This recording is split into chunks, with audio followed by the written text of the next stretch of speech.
do have a name. My name is Gladiator.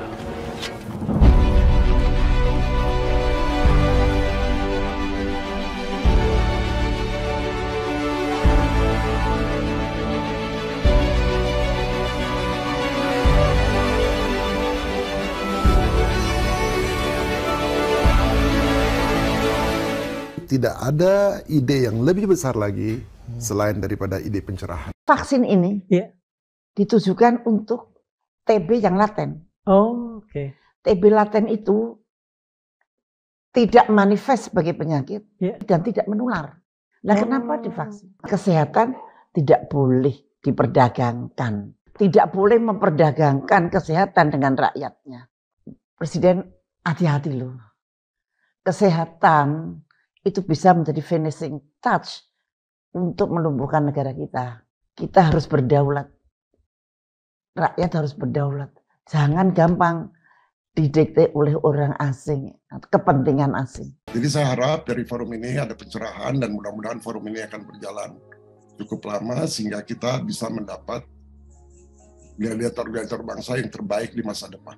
Kami para dokter cinta tanah air berkomitmen bahwa kita akan tetap memperjuangkan kesehatan yang pro rakyat. Perjuangan ini adalah perjuangan untuk menyelamatkan negara ini. Bahwa negara ini, bangsa ini sedang dalam kondisi yang sangat genting. Masyarakat memang tidak paham.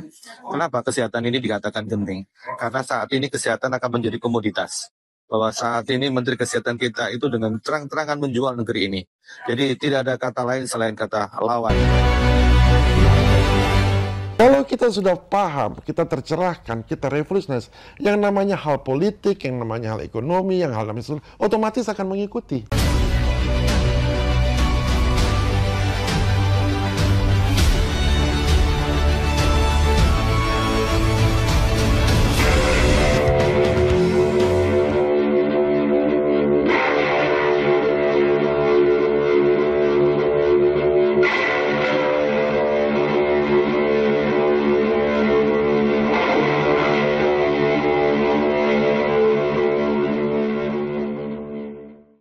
Terima kasih Bu Siti. Untuk pembicara kedua, kami persilakan Dr. Agung Sabta Hadi. Beliau akan membahas mengenai ancaman di balik uji coba vaksin dan globalisasi kesehatan. Ini sangat menarik ya.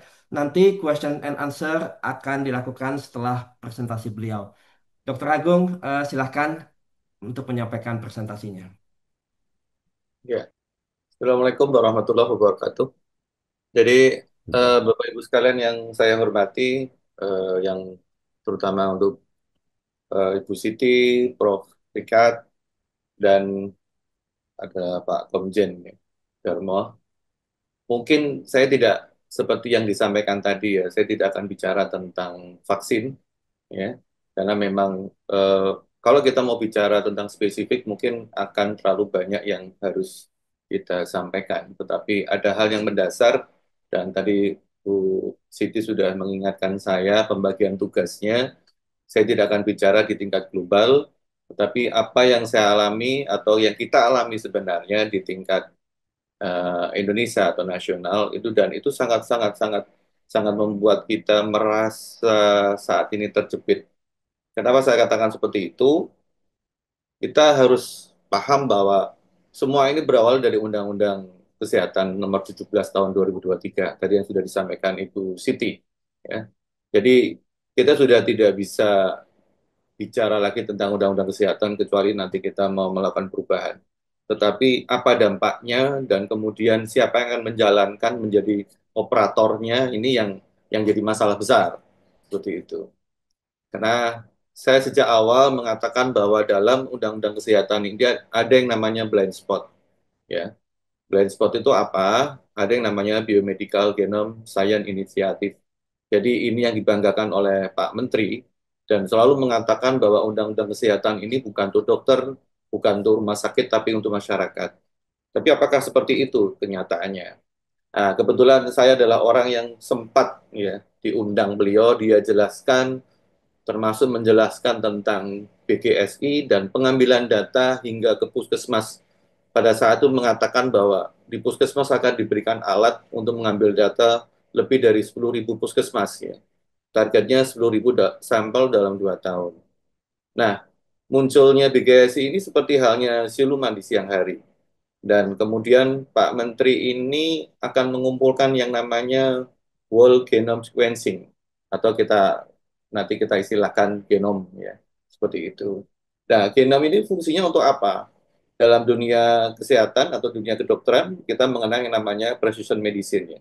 Jadi pengobatan yang sangat presisi dan ini memang sesuatu yang sudah sudah kita upayakan ya lewat Eijkman saat itu. Jadi pengumpulan data genom ini sudah dilakukan oleh Eijkman. Tapi apa yang sebenarnya yang diinginkan oleh BGS ya? BGS di sini adalah Budi Gunadi Sadikin seperti itu. Jadi makanya tadi saya akan membahas hal yang sangat mendasar, hal yang sangat urgent yang harus diselesaikan saat ini. Ya, artinya yang bisa kita lakukan seperti itu. Memang masyarakat sudah mulai paham ya, terutama pada saat Pak Menteri ini ingin launching ya pemeriksaan kesehatan gratis pada hari ulang tahun dan ternyata peminatnya tidak terlalu banyak.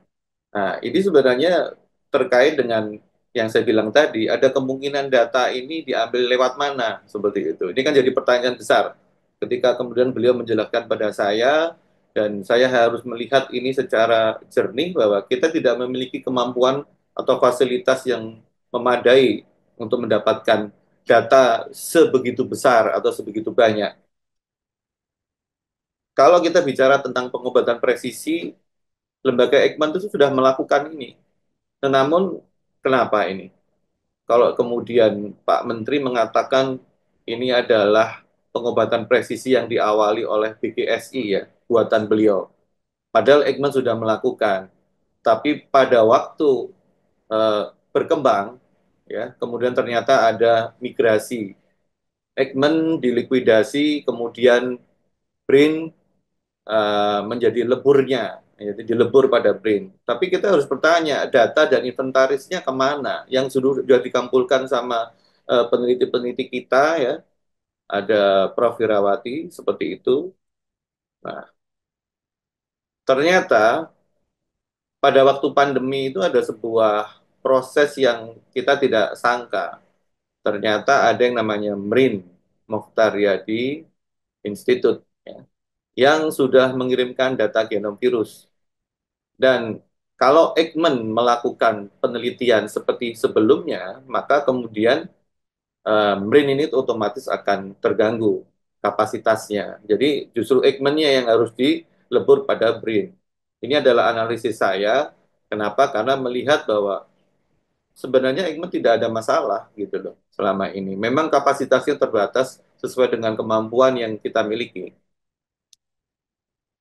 Jadi saya hanya takut terjadi anti klimaks di Indonesia.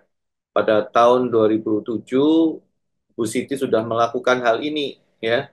Kemudian kita paham ternyata pada waktu tahun 2009, bahkan setelah itu pun pengambilan data itu masih berlangsung. Mungkin Bu Siti juga paham itu dengan cara yang kita tidak pernah atur seperti itu. Walaupun sudah ada rencana untuk membuat material transfer agreement. Nah, kita ada di mana sebenarnya dalam genome sequencing ini? Ternyata kita masuk dalam potensi perang proksi seperti ini. Nah, ini yang awalnya kita menganggap bahwa ini hanya masalah data-data yang sifatnya, maaf ya, ini hanya untuk kepentingan bisnis. Tapi ternyata nanti kita mengatakan bahwa ini ada hubungan dengan kedaulatan. Ya, saya sudah mencoba sebelum undang-undang ini diresmikan pada tanggal 13 Juni 2023 secara diam-diam saya mendekati Mensesnek Pratikno seperti itu dan menyampaikan pada beliau tentang kerawanan data genomik ya. Ada dua pasal, pasal 340 dan pasal 349. Yang 340 tentang data genomik itu eh, bisa ditransfer. Jadi spesimennya itu bisa dipindahkan ke luar negeri gitu loh. Jadi untuk apa? Untuk tujuan penelitian atau pemeriksaan yang tidak dapat dilakukan di Indonesia. Nah, masalahnya adalah yang dikirim ini bukan hanya sekedar hasilnya, tetapi memang sampelnya atau spesimennya seperti itu, materi biologisnya. Kemudian pasal 349 ya, mengatakan bahwa data dan informasi yang dikelola oleh sistem informasi kesehatan dapat ditransfer keluar wilayah Indonesia untuk tujuan yang spesifik dan terbatas dengan izin dari pemerintah pusat. Namun, dua pasal ini saja sudah membuat saya curiga dan saya sampaikan ini pada Pak Menteri dan kesimpulannya beliau juga mengatakan bahwa ini bahaya. Tidak ada kata lain seperti itu. Tetapi sayangnya kemudian undang-undang itu tetap dijalankan. Nah, inilah kemudian saya katakan bahwa masalah genomik ini adalah ancaman terhadap ketahanan nasional. Ya, ada beberapa buku yang sudah saya buat, ya, dan sayangnya hal ini kita tidak terfokus. Jadi fokus kita selalu pada personal yang mungkin aneh ya, masyarakat melihatnya aneh tentang hal-hal yang misalnya katakan ukuran celana, kemudian masalah pendapatan 15 juta, seperti itu. Kemudian yang terakhir mungkin juga masalah SC oleh dokter umum dan sebagainya. Padahal sebenarnya ada ancaman yang lebih besar. Saya harus berusaha memahamkan masyarakat bahwa masalah genomik itu bukan hal yang mudah untuk dipahami. Tetapi sekali lagi bahwa dari sekian banyak ancaman undang-undang kesehatan ini adalah ancaman terhadap kedaulatan kesehatan sendiri dan ini merupakan bagian dari ketahanan nasional di mana yang dirugikan adalah rakyat seperti itu. Jadi saya akan fokus pada aktor yang ada di dalam dan aktor ini merupakan pemain global seperti itu. Nah, kalau ini mungkin tidak saya jelas secara khusus, tetapi dalam head industry, ya, bagaimana kemudian ekosistem yang dibuat oleh Pak Menteri Kesehatan ini memang salah satunya menyangkut tentang eh, data. Ya. Data itu dibutuhkan untuk perubahan paradigma dari healthcare menjadi health industry. Itu membutuhkan data. Ya. Kenapa data dibutuhkan? Kita harus paham bahwa investor yang akan memberikan suntikan dana atau berbisnis di Indonesia itu memang membutuhkan data yang sangat spesifik. Apakah itu data medis, bagaimana perilaku kesehatan konsumen di Indonesia, layanan pengobatannya seperti apa, yang dulu lewat NGO, sekarang NGO nggak ada. Nggak perlu, kenapa? Karena tokoh yang mestinya mempertahankan kedaulatan kesehatan itulah yang akan memberikan data.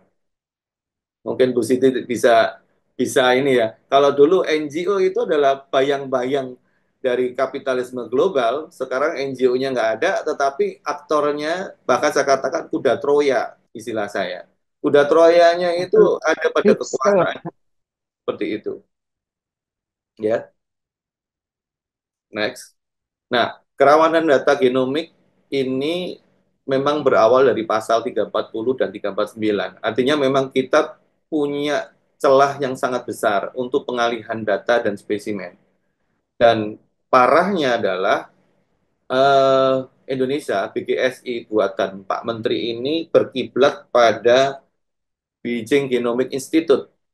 Nah, di mana platformnya sudah dibuat, kemudian ada 50% data whole genome sequencing ini akan dikendalikan oleh BGI Cina. Dan parahnya lagi adalah BGI ini tunduk pada Undang-Undang Intelijen Cina, di mana setiap entitas bisnis itu wajib menyerahkan data. Dan Undang-Undang Intelijen Cina ini ada di eh, Partai Komunis Tiongkok, seperti itu. Jadi kita sudah paham bahwa ini bukan sekedar bisnis, walaupun memang bagi para investor ini sangat berhubungan dengan bisnisnya. Tetapi kita lihat kiblat untuk genomik ini adalah Cina. Ya, andaikan tidak Cina pun, ya tetap akan membuat kedaulatan kesehatan kita akan dipertanyakan seperti ini. Ya, ini adalah saya mencoba untuk menganalisis apakah kemudian kolaborasi antara Kementerian Kesehatan dengan Beijing Genomic Institute ini adalah sebuah bagian dari investasi atau justru penyerahan aset biologis. Karena dari jejak diplomasi saja kita paham bahwa setelah Undang-Undang Kesehatan ini disetujui oleh DPR, maka akan terjadilah pertemuan Chengdu. Pertemuan Chengdu itu sudah direncanakan setahun sebelumnya. Jadi seakan-akan pertemuan Chengdu itu hanyalah sesuatu yang kita tunggu dan maharnya adalah Undang-Undang Kesehatan. Jadi setelah Undang-Undang Kesehatan digedok, maka pertemuan Chengdu itu dilakukan. Dan apa yang terjadi dalam pertemuan Chengdu itu, sekilas saya sampaikan bahwa apa yang berhubungan dengan genomik, termasuk biobank itu akan diberikan oleh Cina seperti itu. Dan ini akan menimbulkan ketergantungan teknologi serta hilangnya data strategis kita. Ya. Nah, jadi ini sekilas. Tadi saya katakan bahwa yang penting adalah bahwa Beijing Genomic Institute ini memiliki afiliasi kuat terhadap Partai Komunis Tiongkok. Jadi ini penting sekali. Jadi tidak hanya masalah data ini berhubungan dengan bisnis kesehatan atau industrialisasi kesehatan, tetapi sangat berhubungan dengan ideologis. Ya. Jadi ini tadi saya katakan bagaimana Presiden Jokowi bertemu langsung dengan pimpinan BCI di Chengdu, kemudian menyerahkan alat-alat sequencing yang kita tahu bahwa alat yang ada di Indonesia itu sangat terbatas. Jadi saya paham seperti itu bahwa karena terbatas maka pengiriman sampel itu sangat dimungkinkan dengan adanya undang-undang yang tanpa dilindungi oleh undang-undang yang lain. Jadi undang-undang kesehatan tidak cukup untuk mengawal mengawal data yang tadi dikirim ke luar negeri. Jadi kita paham bahwa ini kerjasamanya bukan kerjasama teknis, tapi ini diplomasi hayati. Artinya bahwa akan ada eh,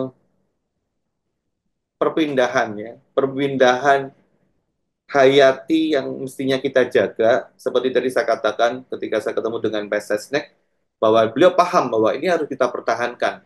Jangankan jangankan ini genomik manusia gitu ya. Hewan, tumbuhan itu aja kita harus jaga.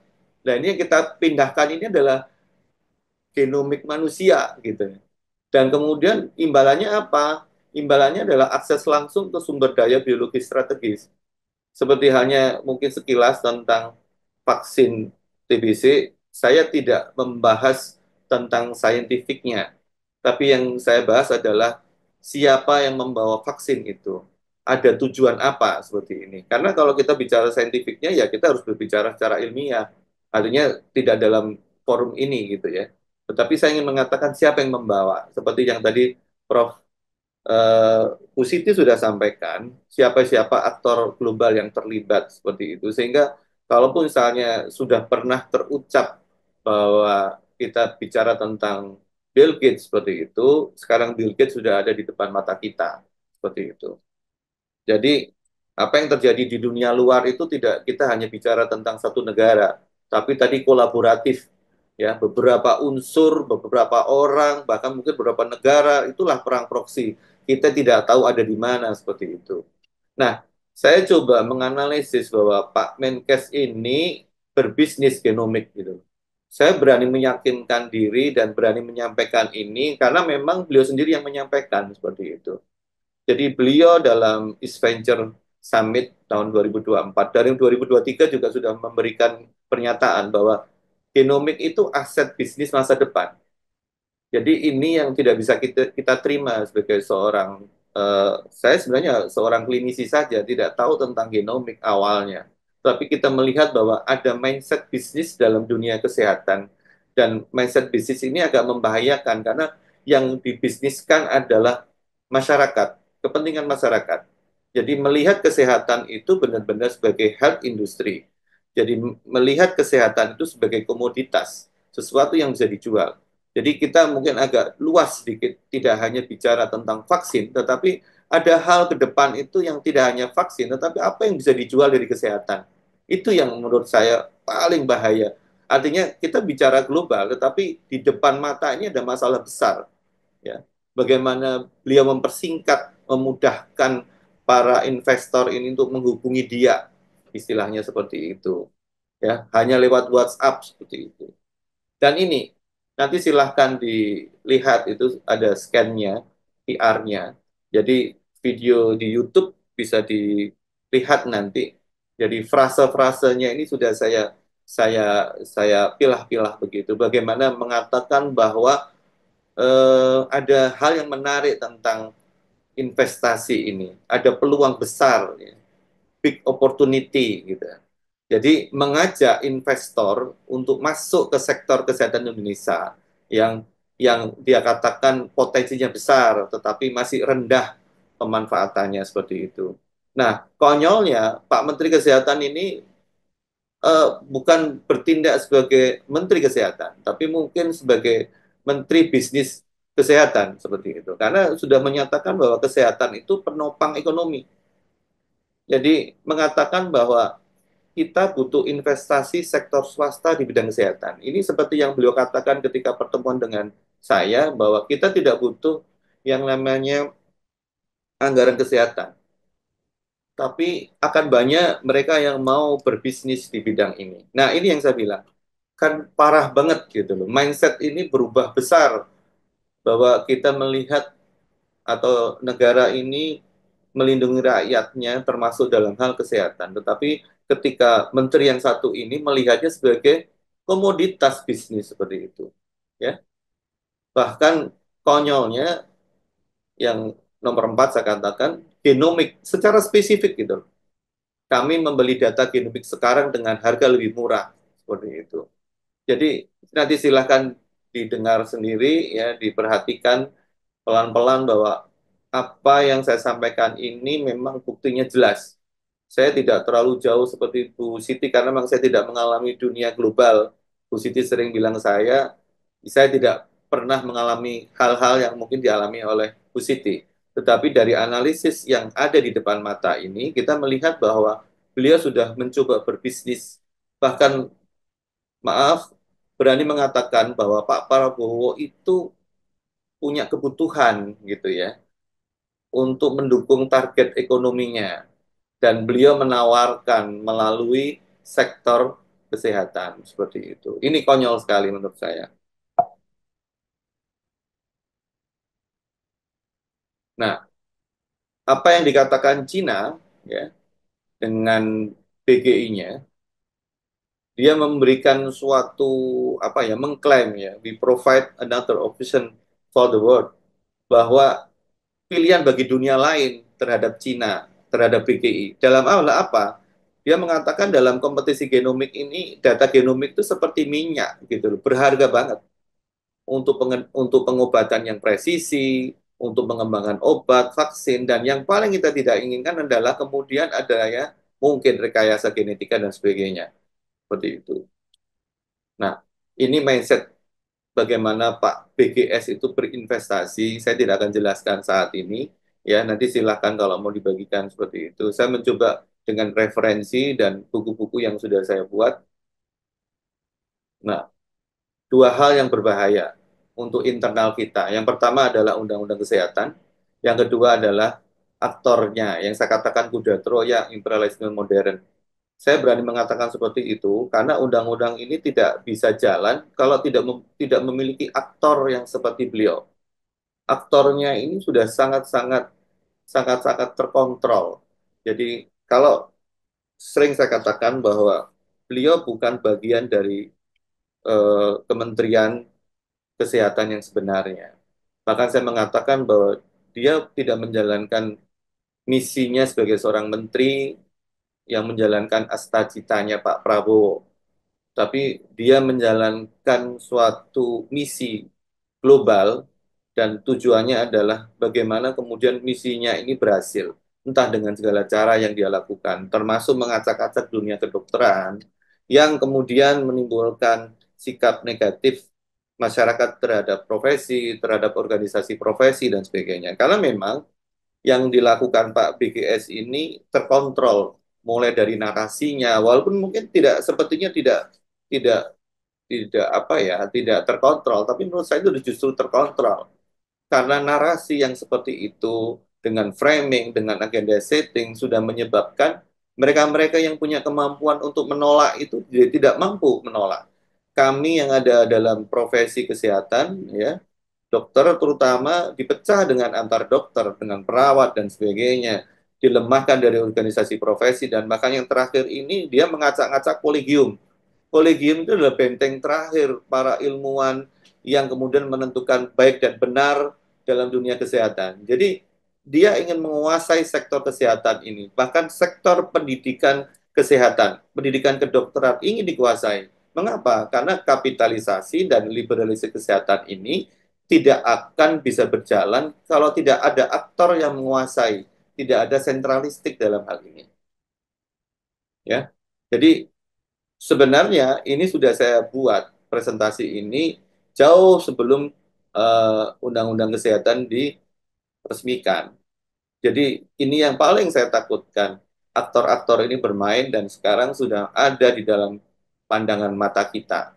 Ya, bahkan ada pernyataan dari eh, Pak Menteri dalam acara Rossi, nanti mungkin bisa dicari di situ. Saya tidak akan jalankan, ya, yang mengatakan bahwa kita siapkan hutang, tidak perlu anggaran kesehatan. Jadi kata-kata itu kata-kata penting yang harus kita catat. Frase-frase penting, kemudian kita lihat konsistensinya dalam kenyataannya. Dan itu yang dia kerjakan. Dan yang saya paling sakit itu adalah Kementerian Kesehatan itu sudah berubah paradigmanya. Orang-orang yang memang sebenarnya bertugas untuk melindungi rakyat sebagai mana halnya kementerian itu sebagai regulator sudah berubah. Para asisten atau staf khususnya itu adalah para ahli-ahli muda yang menguasai sektor investasi. Jadi bukan bukan ahli kesehatan, apa ahli kedokteran, bukan seperti itu. Nah, bahkan yang sudah saya dalam bentuk buku juga, rumah sakit itu sudah jelas-jelas berubah. Ini kita bicara rumah sakit vertikal, rumah sakit pemerintah yang mestinya adalah rumah sakit publik menjadi rumah sakit profit, ya. Dan ini benar ada aturannya yang dia buat dan sudah terjadi. Jadi sekali lagi bahwa sektor kesehatan ini memang sebuah hal yang selama ini tidak pernah dipikirkan oleh bisnis lokal gitu ya. Artinya nggak terlalu menguntungkan gitu kan. Nah, dia ingin buat ini untuk global pun akan menguntungkan. Bagaimana caranya? Ayo harus dibuat ekosistem. Undang-undangnya dibuat, kemudian need kebutuhannya, jadi para masyarakat dan sebagainya akan melihat sektor kesehatan ini sebagai hal yang teknokrasinya terlihat gitu. Sekarang cat lab dibagi di mana-mana. Banyak alat-alat kesehatan tuh yang sekarang tidak terpakai. Bahkan banyak rumah sakit yang belum bisa berjalan. Rumah sakit yang ada di Surabaya, rumah sakit yang ada di Solo, mungkin di beberapa tempat rumah sakitnya belum bisa berjalan. Bahkan ada alat-alat yang nganggur seperti itu. Ini harus dipertanyakan. Jadi jangan sampai kemudian hanya menghasilkan bahwa maaf reshuffle untuk Pak Menteri, tetapi harus dibuka semua kesalahannya, kejahatannya dan sebagainya seperti itu. Dan kita butuh masyarakat untuk itu.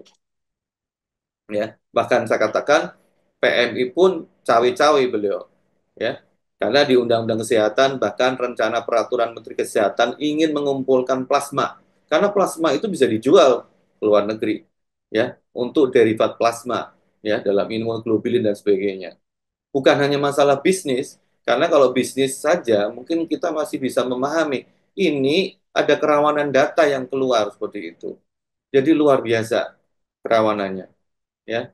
Nah, ini ada buku yang juga saya buat bagaimana masalah genomik ini benar-benar dirancang menjadi sesuatu yang sangat berpotensi untuk mendukung bisnis kesehatan. Ya, jadi produk kesehatan sekarang itu rata-rata berbasis genomik. Namun apakah ini sudah signifikan untuk masyarakat kita, ya, untuk masyarakat lokal? Tentu kalau kemudian ketahuan penyakitnya secara genomik, apa yang mau dilakukan? Apakah BPJS mendukung dan sebagainya? Apakah ini bermanfaat? Saya pikir tidak seperti itu. Justru yang akan menimbulkan adalah kerawanan. Jadi kita tidak mengatakan genomik itu tidak baik gitu loh. Kita harus melakukan penelitian itu, tapi sesuai dengan kapasitas kita dan yang paling penting adalah kita yang melakukan seperti itu. Mungkin ini yang saya sampaikan ya. Kalau ini tadi mungkin eh, jatahnya Bu Siti yang menyampaikan bahwa pada Juni 2024 kita berubah, minta berubah. Dan yang terakhir di 12 Mei di WHO sudah berubah dari kita dikelompokkan yang awalnya bersama India, Thailand, Bangladesh, Sri Lanka, kita minta masuk ke zona Pasifik Barat bersama Tiongkok, Jepang, Korea, Australia, dan yang paling penting adalah ingin mendekat pada, ya, Wipro itu ujung-ujungnya adalah masalah genomik, ya. kemudian di situ nanti tentang industri kesehatan. Jadi beda dengan yang sebelumnya yang mungkin lebih pada kedokteran komunitas.